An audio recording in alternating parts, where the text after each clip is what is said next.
In a boutique filled with judgmental stares, 17-year-old Amelia Grace faced humiliation as a store manager decided she didn't belong. But when a powerful stranger stepped in, the situation took a shocking turn. What happened next will leave you speechless. Let's begin. 17-year-old Amelia Grace pushed open the glass door of the high-end clothing boutique, the faint chime of the entrance bell announcing her arrival. The air inside was cool and crisp, scented with a mix of expensive perfume and freshly polished wood. The store was immaculate, with neatly arranged displays of designer handbags, silk scarves, and shimmering jewelry glinting under the soft, flattering lighting. Amelia's heart fluttered with excitement as she stepped further inside, her sneakers making barely a sound on the gleaming marble floor. She clutched the straps of her small black backpack, her nerves and excitement battling inside her. Today was a special day. She had saved up for weeks, skipping after-school treats and carefully managing her allowance to buy her mom a gift. Her mother, a nurse who worked grueling shifts at the hospital, had sacrificed so much to ensure Amelia could dream big. This gift was Amelia's way of showing her gratitude, a tangible token of love for the woman who was her hero. Amelia's outfit reflected her careful planning. A crisp white blouse, ironed to perfection, and fitted jeans that were neither too casual nor too fancy.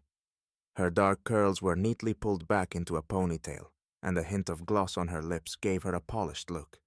She hoped to blend in with the store's usual clientele, the elegant women in designer dresses and heels who floated between racks with practiced ease.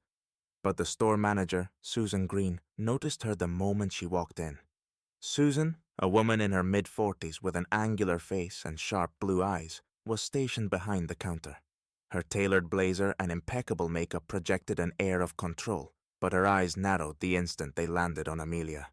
Her lips pressed into a thin line, and she barely masked the disdain in her expression. Susan leaned slightly toward the young clerk standing nearby, her voice low but cold as she whispered, "Keep an eye on her. We've had issues with people like her before." The young clerk hesitated, glancing at Amelia and then back at Susan. "People like her?" the clerk asked, her voice uncertain. Susan gave a curt nod, her meaning clear. Unaware of the scrutiny she was under, Amelia wandered further into the store, her eyes lighting up as she passed displays of sparkling earrings and elegant handbags.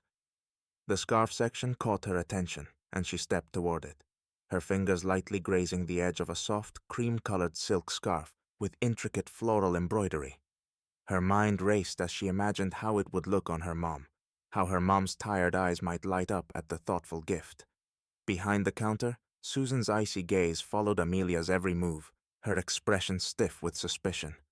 The clerk fidgeted nervously beside her, unsure of whether to act or let the girl shop in peace.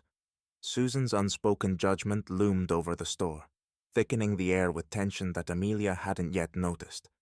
As Amelia carefully examined another scarf, the soft fabric sliding between her fingers, she felt a warmth bloom in her chest.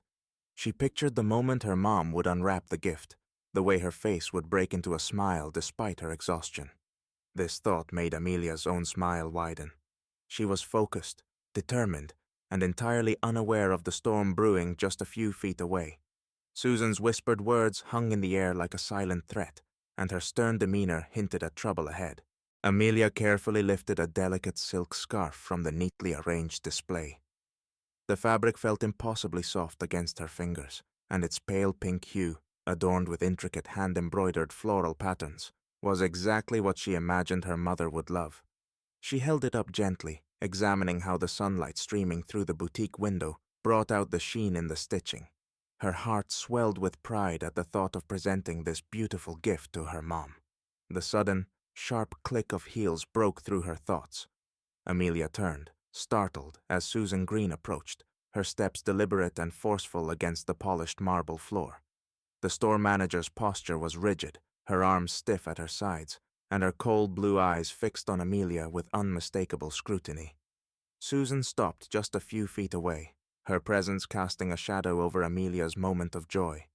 "Can I help you?" Susan's tone was clipped, lacking the warmth she had reserved for other customers. Her eyes traveled up and down Amelia, taking in her modest jeans and blouse, lingering on her backpack as though it confirmed her assumptions.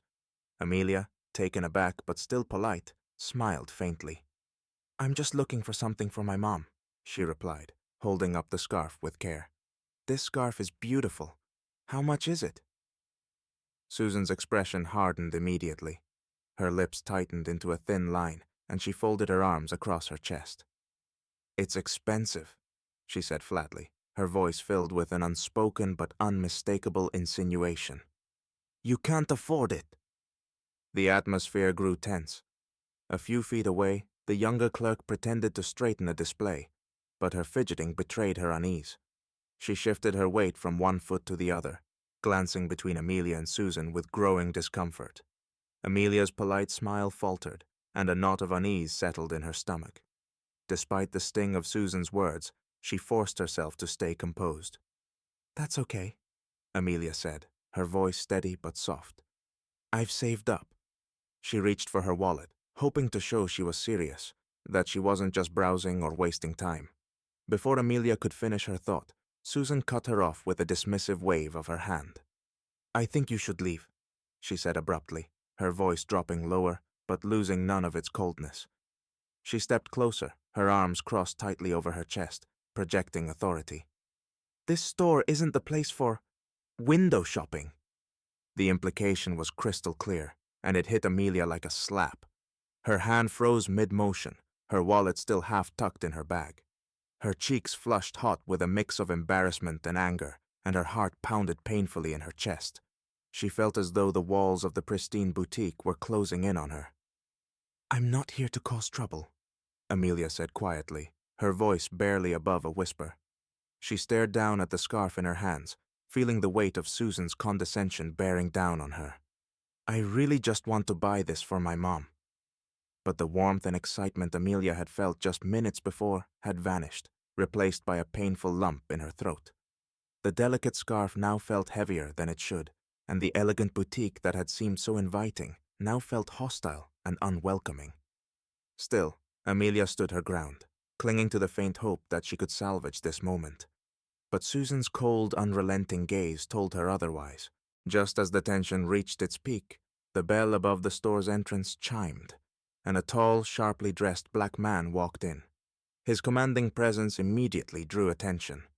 It was James Carter, the new regional manager of the store chain, though Susan didn't recognize him. Susan barely glanced at him as she continued addressing Amelia. "You've been warned," she said. "If you don't leave, I'll have to call security." The man cleared his throat loudly, making Susan and the clerk jump. "Excuse me," he said calmly, but his voice carried authority. "Is there a problem here?" Susan turned, irritated by the interruption. "This girl is causing a disturbance," she began, but James raised a hand to stop her. "She's a customer," James said firmly. "And if there's any disturbance, it seems to be coming from you." Susan's face turned bright red. "And who exactly are you two?" "I'm James Carter, your new regional manager," he interrupted, pulling out his ID. "And I don't tolerate discrimination in any of my stores."